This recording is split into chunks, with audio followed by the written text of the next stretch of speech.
போயிட்டாப்ல தடை தடை என்று அதை உடைக்க துணைதான் அப்படின்னு சொல்வதற்காண்டி கலிமி நோ எனிமி அவர்கள் இப்போது பேச வருவார்கள்.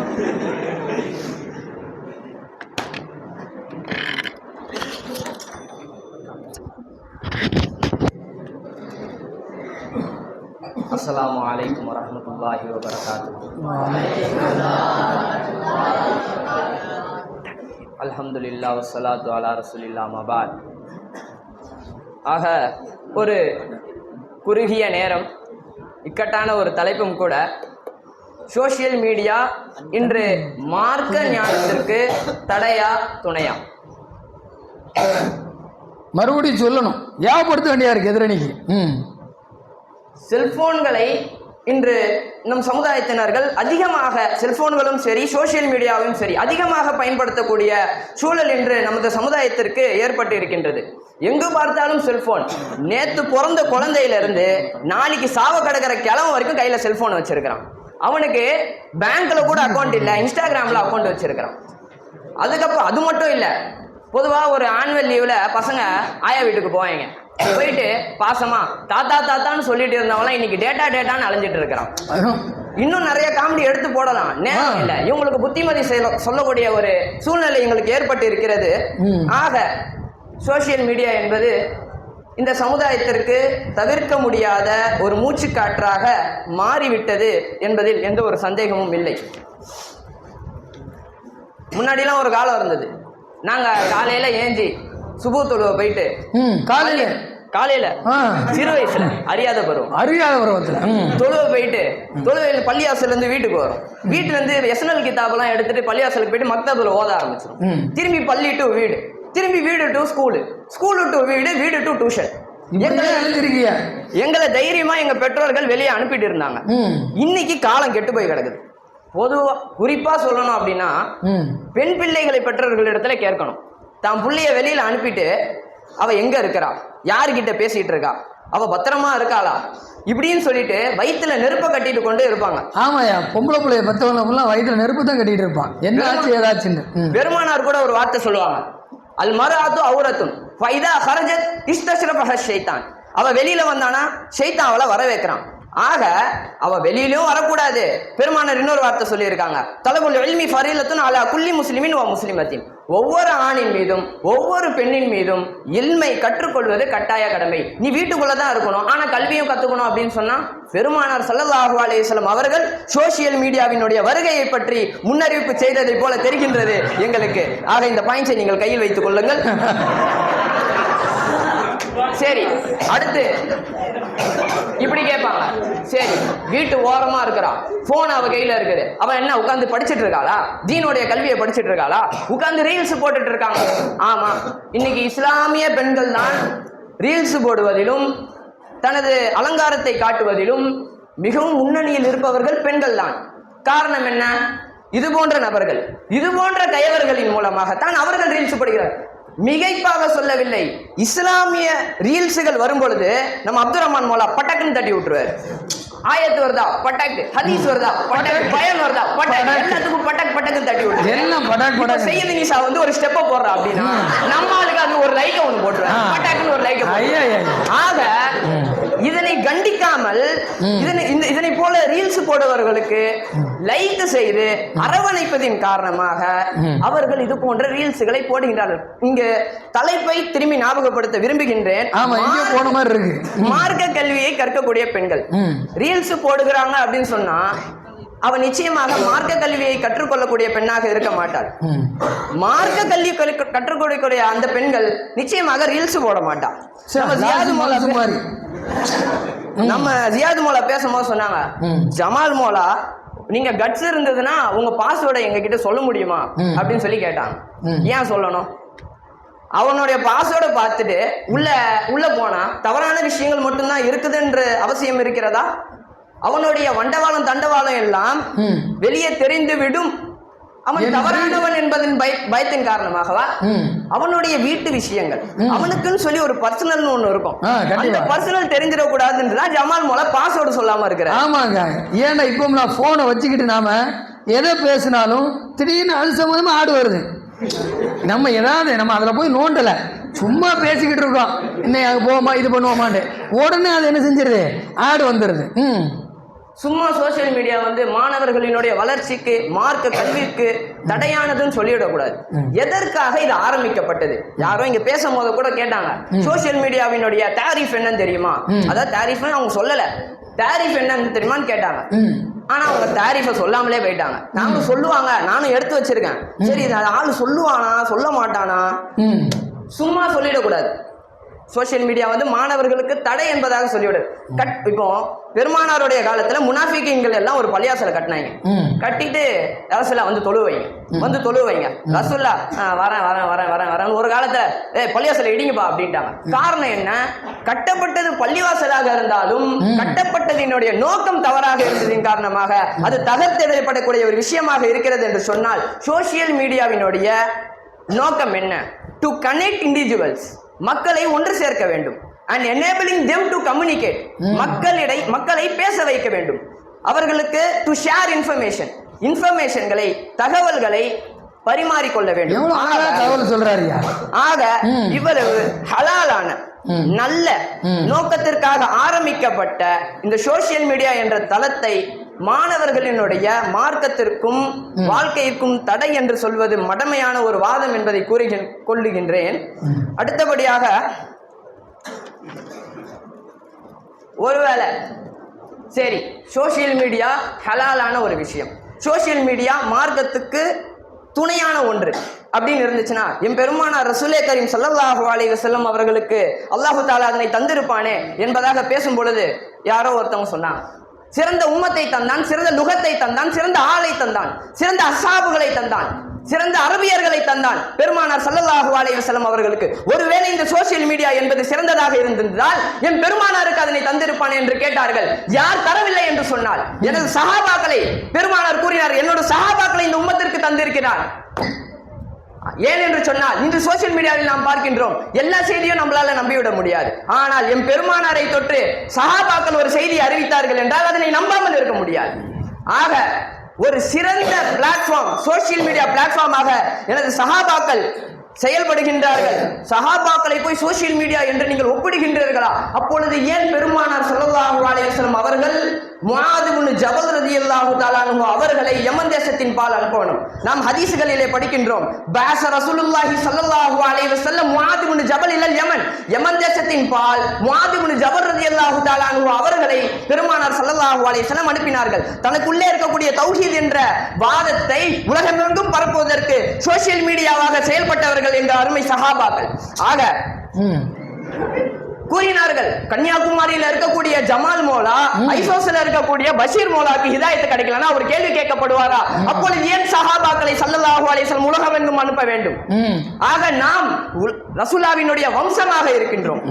அவர்கள் எந்த ஒன்றை வாரிசாக்கினார்களோ அந்த எல்லாத்திற்கும் நாம் தான் வாரிசாக இருக்கிறோம். உஸ்தாது கூட போன தடவை ஷமாயில்ல பேசினாங்க, பெருமானாருக்கு எந்தெந்த சிரமங்கள் வந்ததோ அனைத்திற்கும் நாம் தான் வாரிசுதாரிகள். பெருமானார் செய்யக்கூடிய அனைத்து விஷயங்களும் நாம் செய்ய வேண்டும் என்ற கண்ணோட்டத்தில் நல்லா சேர்த்துக்கிறாங்க ஆளாளுக்கு. கடைசி இருக்குல்ல. ஆக எத்தனையோ நல்ல நல்ல வெப்சைட்டுகள்லாம் இருக்குது. நம்ம கூகுள்ல தட்டி பார்த்தோம்னா நல்ல நல்ல வெப்சைட் வருது. பாஹிசுல் ஹதீஸ் பேசுனாங்க, alquran.com சொல்லி ஒன்று இருக்கு. குரான் வேணுமா குரான் இருக்கு, ஹதீஸ் வேணுமா ஹதீஸ் இருக்கு, அஹ்காமு ஷரியத் வேணுமா எல்லாமே இருக்குது. இப்போ எதிர் தரப்புல தூக்கிட்டு வந்துருவாங்க பாயிண்ட்ஸை. என்னன்னா, இந்த மாதிரி நாங்க நல்ல வெப்சைட் உள்ள போனாலும் அந்த மாதிரி சில நோட்டிபிகேஷன் உள்ள வருது அப்படின்னு சொல்லி ஒரு கேள்வி கேட்பாங்க. அதை பிளாக் பண்ணலாம்ல? எங்களுக்கு அந்த மாதிரி எல்லாம் வரதில்லை தலைவர் அவர்களே. காரணம் என்ன அப்படின்னா, இந்த ஒட்டுமொத்த கூகுள் சாம்ராஜ்யமும் 2 ஆயத்தின்படி தான் இயங்குகின்றது. என்ன தெரியுமா? ஒமையாமல் மிஸ்கால தர்ரத்தின் ஹைரையரா, ஒமையாமல் மிஸ்கால தர்ரத்தின் ஷர்ரையரா. முடிஞ்சு நீ ஷர்ர பார்த்தனா, ஷர்ர செஞ்சனா ஷர்ர தான் பார்ப்பேன், ஹைர செஞ்சனா ஹைர பார்ப்பேன். சும்மா கூகுள்ல போயிட்டு எனக்கு ஒரு வாட்ச் வேணும்னு டைப் அடிங்க. டைப் அடிச்சா என்ன பண்ணும்? வெளியில வந்து இன்ஸ்டாகிராம்ல போனீங்கன்னா ஒரே வாட்ச் ஆடாவே வந்துட்டு இருக்கும். ஓகேவா? ஆக இந்த மாதிரி வெப்சைட் உள்ள நீங்க போகும்போது அந்த மாதிரி நோட்டிபிகேஷன் வருதுன்னா, அந்த மாதிரி நோட்டிபிகேஷன் வந்தா எந்த மாதிரி வெப்சைட் உள்ள இருந்தீங்கன்றத அல்லாஹ் தஆலா அவர்களுக்கு நேர்வழி காட்ட வேண்டும். ஆக கேட்கலாம், இன்று சோசியல் மீடியாவினுடைய வளர்ச்சியின் காரணமாக முடியல, ஜாவேத் மௌலானுக்கு முடியல, சோம்பேறிகளாக மாறிவிடுகின்றார்கள் மாணவர்கள் என்று. ஆம், யுஎஸ் எவ்வளவு பெரிய நாடு, அந்த நாட்டிலேயே ChatGPT-யை பேன் பண்ணிட்டாங்க. நல்ல ஒரு பாயிண்ட் உங்களுக்கு. ஆனா 2 நாளே அன்பேன் பண்ணிட்டாங்க. காரணம் என்ன அப்படின்னா மாணவர்களினுடைய பிற்போக்குத்தனம். ஹோம்ஒர்க்கு கொடுத்தா ChatGPT-ல போட்டு எடுத்துடுறாங்க, அசைன்மெண்ட் கொடுத்தா ChatGPT-ல போட்டு எடுத்துடுறாங்க. ஆக மாணவர்களினுடைய பிற்போக்குத்தனத்தின் காரணமாக இது போன்ற சமூக வலைதளங்கள், ChatGPT போன்ற மனிதர்களினுடைய முன்னேற்றத்திற்கு வரக்கூடிய விஷயங்கள் எல்லாத்தும் தடை என்று சொல்லுவது எங்களின் மீதுதான் தவறு. அவ்வளவு பெரிய நாடை ஒத்துக்கொண்டது தன்னுடைய தவறை இந்த 5 நபர்கள் தூக்கி கொண்டு வந்து விட்டார்கள் தன்னுடைய பாயிண்ட்ஸை. பெருமானாரே என்ன சொல்லியிருக்காங்க?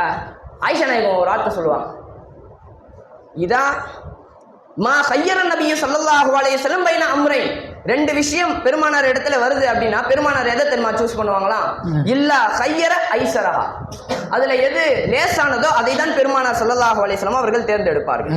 அவர்கள் மட்டும் தேர்ந்தெடுத்ததல்ல, தனது சமூகத்தாளர்களையும் அவர் தான் கூறினார்கள், யஸ்ஸிரு வலா துஅஸ்ஸிரு பஷ்ஷிரு வலா துனஃபிரு, இலகுவான விஷயங்களை நீங்கள் ஏவுங்கள் என்பதாக பெருமானார் ஸல்லல்லாஹு அலைஹி வஸல்லம் அவர்கள் கூறியிருக்கிறார்கள் என்று சொன்னால், இன்னைக்கு பெருமானார் ஸல்லல்லாஹு அலைஹி வஸல்லம் அவர்களும் எங்களுடைய டீம்ல தான் இருக்கிறாங்கன்றதை கவனிச்சு நாங்கள் பெருமை கொள்கின்றோம். வெற்றியினுடைய வாடை எங்கள் பக்கமே அடிக்க வேண்டும் என்று தலைவர்களை கேட்டுக்கொண்டு மிரட்டுற மாதிரி தெரியுது.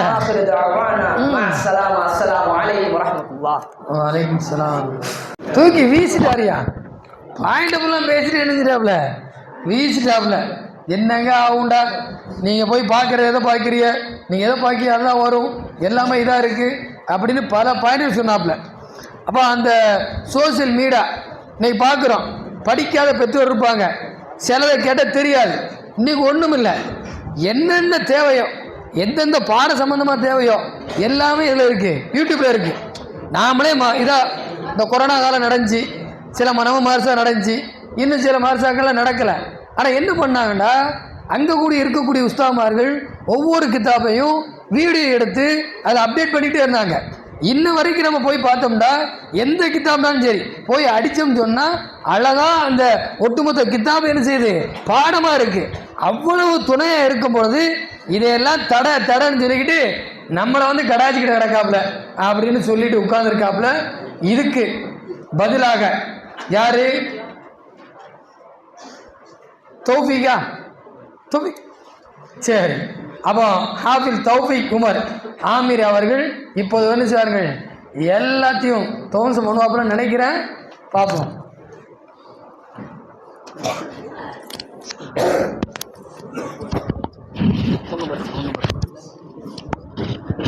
एकदम पसंद माशाअल्लाह अस्सलामु अलैकुम वरहमतुल्लाहि वबरकातुहू नहमदुहु व नसल्ली अला रसूलिहिल करीम अम्मा बाद क़ाल अल्लाहु तआला फ़िल क़ुरआनिल करीम वमा अर्सलनाका इल्ला काफ़तल लिन्नासि बशीरन व नज़ीरा वलाकिन्न अक्सरन नासि ला यअलमून. எல்லாரும் கொஞ்சம் கலைச்ச மாதிரி இருக்கனால ஒரு குட்டி கதையோட ஆரம்பிக்க ஆசைப்படுறேன். கண்டிப்பா, பின்னாடி ரொம்ப கலைச்சிட்டாங்க. ஒரு ஊர்ல ஒரு காலேஜ் இருந்துதான். அந்த காலேஜ்ல கிளாஸ் ஃபுல்லா பொம்பளை பிள்ளைங்களா, ஆனா ஒரே சொல்ற தலைவரே, கிளாஸ் ஃபுல்லா பொம்பளை பிள்ளைங்களா, ஆனா ஒரே ஒரு ஆம்பளையா, அதுவும் நல்ல வசதியா பிளாக் பெஞ்சில் போய் உட்காந்துட்டாராம். இங்க இது கூட பிரமாதம் இல்லை, இன்னொரு ட்விஸ்ட் என்னன்னா, அவங்களுக்கு பாடம் நடத்தணும்னு ஒரு மிஸ் அமைப்பாங்களே, அந்த மிஸ்ஸும் இவர்கள் வயதை சார்ந்த ஒரு பெண்மணியா. ஆஹா, இது போன்ற ஒரு காலேஜை தான் நாங்கள் தேடிக்கொண்டிருக்கிறோம். எனக்கும் கிடைக்கும். தவறாக இங்கு வந்து சேர்ந்து விட்டோம் என்பதாக உங்களுடைய உள்ளங்களில் உதிப்பது என் காதுக்கு கேட்கிறது. அப்படி உதிப்பவர்கள் தான் ஆண்களாகவும் இருப்பார்கள். இப்பொழுது சொல்லுங்க, இந்த மாதிரி ஒரு காலேஜ்ல சேரணும்னு எண்ணம் உங்களுக்கு இருக்குமா இருக்காதா? கண்டிப்பா. கொஞ்சம் சொல்லுங்க. சொல்லுங்க. என்ன சொன்னாலும் திருப்பிடுவேன் பயமா இருக்கா? சரி, ஓகே, நானே சொல்றேன். இவர்கள் ஆண்களாக இருந்தால் இவர்களுக்கு அது போன்ற உணர்ச்சிகள் இருக்கும். அது அவர்களுடைய கவலை, அதை நாம் விட்டு விடுவோம். அது ஆம்பளை வரும்லையா? இதைதான் உண்மை சொல்கிறது. இந்த உண்மை என்ற வார்த்தை பொதுவானது. இதற்கு நீங்கள் இஸ்லாம் என்று கருத்து வைத்தாலும் பொருந்தும், இதற்கு நீங்கள் ரசூலுல்லாஹ் என்று கருத்து வைத்தாலும் பொருந்தும், இதற்கு அல்லாஹ் என்று கருத்து வைத்தாலும் பொருந்தும். இல்லை என்றால் தடுக்கக்கூடிய இவ்வளவு நசுகள் எதற்காக வேண்டும்? கதை நீ முடியல. இதுல என்னன்னா இவங்களுக்கு இவங்களுக்கு பாடம் நடத்தணும்னு வந்த அந்த டீச்சர் இருக்காங்களே, அவங்க என்னதான் பாடம் நடத்தினாலும் இந்த மாணவர் இருக்காரு பாத்தீங்களா, அந்த பேக் பெஞ்ச் ஸ்டூடெண்ட், அவரு தலையை தூக்குனா ஸ்ட்ரைட்டா பேக் போர்டு மட்டும் தானா. இதெல்லாம் நம்புற மாதிரி அங்க இருக்கு. இந்த மாதிரி தான் சொல்றீங்க இல்லைங்க, தௌஃபீக் சொல்ல நான் நம்பாம இருப்போமா? இந்த மாதிரி தான் சோசியல் மீடியாக்களை நாங்க திறப்போம். ஆனா அதுல எங்களை சுத்தி ஆபாசங்கள் வந்தாலும், எங்களை சுத்தி அசிங்கங்கள் வந்தாலும் எங்களுடைய நோக்கம் வெறும் இல்மை மட்டும்தான் இருக்கிறது என்று இவர்கள் அடம்பிடிப்பதை கண்டால் சற்று கவலையாக தான் இருக்கிறது. எனக்கும் தான். சரி, தலைப்புக்குள்ள போங்கன்னு ரொம்ப கெஞ்சி கேட்டனால தலைப்பை பத்தி ஒரு விஷயம் பேசலாம்னு ஆரம்பிக்கிறேன். சொல்லுங்க. இங்க தலைப்பு என்னன்னா, இளைஞர்கள் மார்க்க ஞானத்தில் முன்னேற்றம் அடைவதற்கு சமூக ஊடகங்கள் தடைதான். இங்க விஷயம் என்னன்னா, இந்த தலைப்புல இளைஞர்கள் அப்படின்ற ஒரு வார்த்தை இடம்பெற்றிருக்கு. இந்த இளைஞர் என்ற வார்த்தையில் ஆலிம் பெருமக்களும் வருவார்கள், அதை தாண்டி பாமரர்களும் வருவார்கள். சரி, சமூக ஊடகத்திலே மூழ்கி போன ஆலிம்கள் கூட ஏதோ 1% அவர்கள் முன்னேற்றம் அடைவதற்கு வாய்ப்பிருக்கிறது என்று வைத்தாலும் கூட பாமரர்கள் நிச்சயமாக இந்த சமூக ஊடகத்தினுடைய குழப்பத்தினால் சிக்கிக் கொள்வார்கள் என்பதுதான் நிதர்சனமான உண்மையாக இருக்கிறது என்பதை இந்த உலகம் ஒத்துக்கொண்டது. இவர்களும் ஒத்துக்கொள்வார்கள் என்று நாங்கள் ஆதரவிக்கிறோம். கடைசியில் பார்ப்போம்.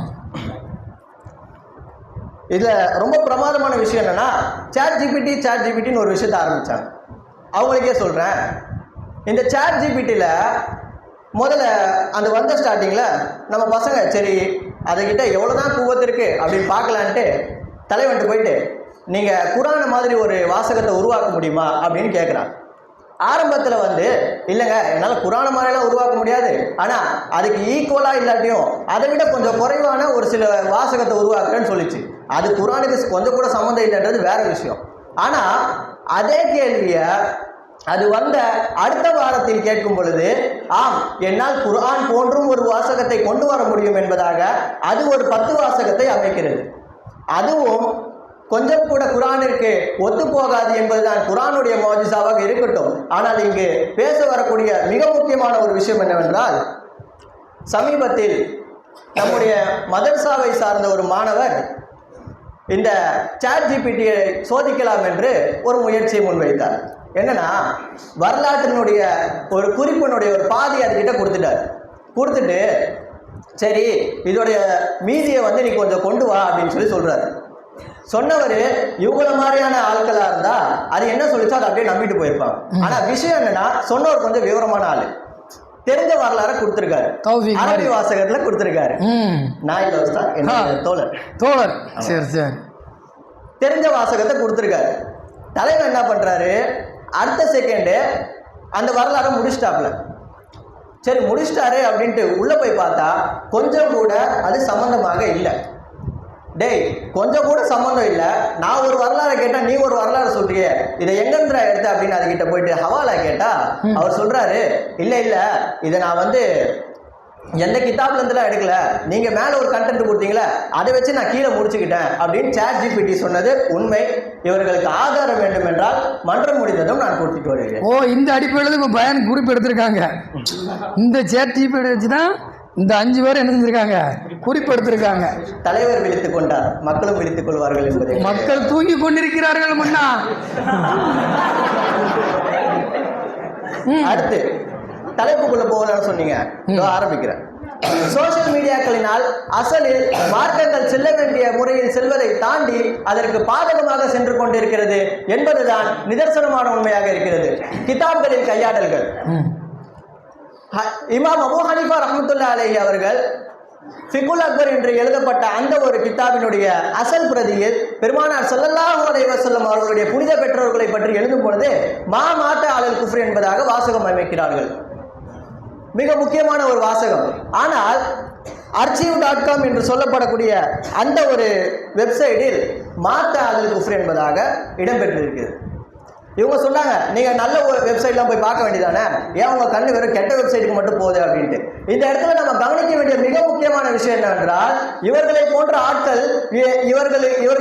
ஆட்கள் அந்த போன்ற வெப்சைட்டுகளுக்கு சப்போர்ட் செய்வார்கள் என்பதை நன்கு அறிந்து கொண்ட அந்த பாத்திலான கொள்கை உடையவர்கள் அந்த வெப்சைட்டை எப்படி அமைக்கிறார்கள் என்றால், வெளிப்படையில் வெறும் சுன்னத் ஜமாத்தினுடைய வெளிரங்கத்தை மிக அழகாக கோர்த்து, எந்த அளவிற்கு என்று சொன்னால் கிதாபுகளாக அச்சடிக்கப்படாத பல பிரதிகளையும் கூட அதிலே கொண்டு வந்து அதற்கு நடுவில் இது போன்ற முக்கியமான அக்கீதாவில் மிக இலகுவாக கையாளும் செய்வதற்கு மிக அவர்களுடைய சோசியல் மீடியா என்பது அவர்களுக்கு மிகவும் உறுதுணையாக இருக்கிறது என்பதுதான் நிதர்சனமான உண்மையாக இருக்கிறது. அப்படியானால் இது கைகளில் இருக்கக்கூடிய கிதாப்களில் நடப்பது இல்லையா என்பதாக நீங்கள் ஒரு கேள்வி கேட்கலாம். ஆனால் கைகளில் இருக்கக்கூடிய கிதாப்களில் இது போன்ற கையாடல்கள் நடக்கும் பொழுது எங்களை போன்று கிதாப்களை முத்தாலா செய்த மாணவர்களுக்கு மிக இலகுவில் இது இந்த இடத்தில் வரக்கூடிய வாசகம் அல்ல என்று உணர்ந்து கொள்வதற்கான வாய்ப்பு இருக்கிறது. ஆனால் இவர்களை போன்ற வெறும் சோசியல் மீடியாக்களில் மட்டும் குறிப்பெடுக்கக்கூடிய இந்த மாணவர்களுக்கெல்லாம் இது போன்ற தவறுகளை அதுவும் சரிதான் என்று ஏற்றுக்கொள்ளக்கூடிய மனப்பான்மை தான் இருக்கும் என்பது இவர்கள் மூவர் பேசி சென்றதிலே மிக நன்றாக தெரிந்துவிட்டது. 5 பேரையும் கித்தாப் எடுக்க மாட்டாங்கன்னு குத்தாம் குத்துதிய.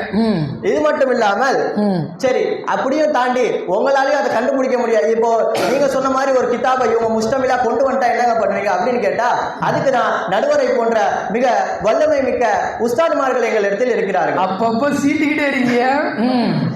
மிக வல்லமை உஸ்தாத்மார்கள் இருப்பதால் அவர்களிடத்தில் இந்த இடத்தில் இந்த வாசகம் சரிதானா என்று நாங்கள் எங்களுடைய அகிதாவை பரிசீலனை செய்து கொள்வோம். அவர்களும் அதனுடைய தவறுகளை எடுத்துக் கொடுப்பார்கள். ஆனால் சோசியல் மீடியாக்கள் போன்ற இது போன்ற இடத்தில் இந்த கேள்விகளை எல்லாம் கேள்வி கேட்க முடியாது என்பதை தாண்டி கேட்டாலும் அதிலிருந்து இவர்கள் தப்பிக்க முடியாது என்பதுதான் உண்மையாக இருக்கிறது. அதே போன்று மிக முக்கியமான ஒரு விஷயம் என்னவென்றால், இளைஞர்கள் அவர்களுடைய இளமையை அதிகம் வீணடிப்பதற்கும் சோசியல் மீடியா தான் காரணமாக இருக்கிறது. பெருமானார் ஸல்லல்லாஹு அலைஹி வஸல்லம் அவர்கள் சொல்லி காட்டுகையில், நிஅமத்தானி மக்பூனுன் ஃபீஹிமா கஸீரும் மினன் நாஸ் அஸ்ஸஹத் வல் ஃபராக் என்பதாக சொன்னார்கள். அதாவது ஆரோக்கியம் மேலும் ஓய்வினுடைய காலத்தில் அதிகமான மக்கள் மோசடி செய்பவர்களாக இருக்கிறார்கள் என்பதாக பெருமானார் ஸல்லல்லாஹு அலைஹி வஸல்லம் அவர்கள் சொல்கிறார்கள். இதற்கு முஹத்திஸீன்கள் விளக்கம் சொல்லும் பொழுது நன்றாக கவனிக்க வேண்டும். இதற்கு விளக்கம் சொல்வது முஹத்திஸீன்கள்.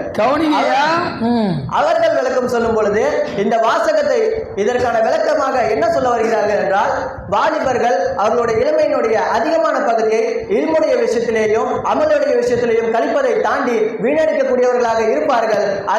அதை எண்ணி அவர்களுடைய வாழ்க்கையினுடைய இறுதியில் அவர்கள் கை சேரப்படக்கூடியவர்களாக இருப்பார்கள் என்பதாக முஹத்திஸீன்கள் விளக்கம் சொல்கிறார்கள். இந்த இடத்துல இளைஞர்களும் சோசியல் மீடியாவும் மார்க்க ஞானமும் எங்க கனெக்ட் ஆகுதுன்னு கேட்டீங்கன்னா, ஒரு உஸ்தாதினுடைய நேரடி சன்னிதானத்தில் அமர்ந்து கல்வி கற்கக்கூடிய மாணவர்களோ அல்லது ஒரு கிதாபினுடைய நேரடி முத்தாலாவில் ஈடுபடக்கூடிய அந்த மாணவரோ அவருக்கு ஏற்படக்கூடிய கவனச்சிதறல்களை விட அவர் வீணடிக்கக்கூடிய அந்த நேரத்தை விட 3 மடங்கு அதிகமாக சோசியல் மீடியாக்கள் படிக்கக்கூடிய அந்த மாணவர்கள் தான் இருக்கிறார்கள் என்பது இறைவனுடைய 2022ஆம் ஆண்டினுடைய ஸ்டாட்டிஸ்டிக்ஸ் சொல்கிறது என்பதுதான் உண்மையான ஒரு கருத்தாக இருக்கிறது. சோசியல் மீடியாவில் ஞானங்கள் தேடப்பட்டாலும் இதற்கு நடுவில் இந்த ஃபசுல்லாஸா ஒரே ஒரு ரத்தை மட்டும் கூடுமா ஃபசுல்லாஸா வந்து சுலைமான் அலைஹிஸ்ஸலாமுடைய ஹுதுஹுதும் வந்து ஒரு சோசியல் மீடியா தானே, அது செஞ்ச வேலைலாம் வந்து உங்க சோசியல் மீடியா ஏன் செய்ய மாட்டேங்குதுன்னு கேட்கிறாரு. நாங்க என்ன சொல்ல வரோம்னா, சோசியல் மீடியா சுலைமான் அலைஹிஸ்ஸலாமுடைய ஹுதுஹுது என்ற அந்த சோசியல் மீடியா என்பது வெறும் செய்தியை மட்டும்தான் எத்தி வைக்கிறது. ஆனால் உங்களுடைய செல்லப்பிள்ளையான உங்களுடைய சோசியல் மீடியா என்பது அதை மட்டும்தான் செய்கிறதா என்பது நாங்கள் சொல்ல வேண்டாம், நீங்களும் சொல்ல வேண்டாம், இங்கு அமர்ந்திருக்கும் அனைவரே அதற்கு சாட்சி என்று கூறி என்னுடைய உரையை நிறைவு செய்கிறேன். ஆமீன். அல்ஹம்துலில்லாஹி ரப்பில் ஆலமீன். அஸ்ஸலாமு அலைக்கும் வரஹ்மத்துல்லாஹி வபரகாத்துஹு. கடைசி போட்டார் அவர் போடு. எவ்வளோ இது இன்றைக்கு பல்வேறு கேள்விகள் கேட்குறோம். அந்த கூகுள் அடித்து பார்த்தா வெளியே பார்த்தா சுன்னத்துல் ஜமாத் மாதிரியே தெரியுது அக்கீதா. உள்ளே போனால் இருக்கக்கூடிய கருத்தெல்லாம் மாற்றி எழுதியிருக்கு. அதெல்லாம் தெரிய மாட்டேங்குது. அதை படித்து மக்கள் நினைச்சாங்க வழி எடுறாங்க. அதே மாதிரி இன்னும் சொல்ல போனால் இந்த நேரங்களை சாப்பிடக்கூடியதா இந்த சமூக ஊடகம் இருக்குது. சாதாரணமாக நைட்டு எல்லாம் வேலையை முடிச்சுட்டு அப்படியே லைட்டாக தலைவானிலையே படுத்துட்டு தூங்க நல்லா கண்ணு சிவந்திருக்கும். தூங்க போகிறோம்னு எடுப்பான். எடுத்து அப்படியே லைட்டாக அந்த ஃபேஸ்புக்கை ஓப்பன் பண்ணால் முடிச்சுட்டு பார்ப்போம் சுபு பாங்க சொல்லும். அப்போ தான் என்ன செய்வான், அங்கே அல்லாஹ்வுக்கு சொல்லும்போது தான் ஃபோனை அப்படியே எடுத்து வச்சுட்டு அழகாக தூங்கிடுவான். இப்படி நேரங்களை அதிகமாக சாப்பிடக்கூடியது என்னது, இந்த ஃபேஸ்புக்கு, இன்ஸ்டாகிராமு, ட்விட்டரு, இப்படி எல்லாமே இருக்குது. எல்லாமே தடையாக இருக்கையா இப்படின்னு என்ன செய்தாப்புல தன்னுடைய அக்கீதாக்களையும் ஆதாரங்களையும் அடித்துட்டு போயிருக்காப்புல.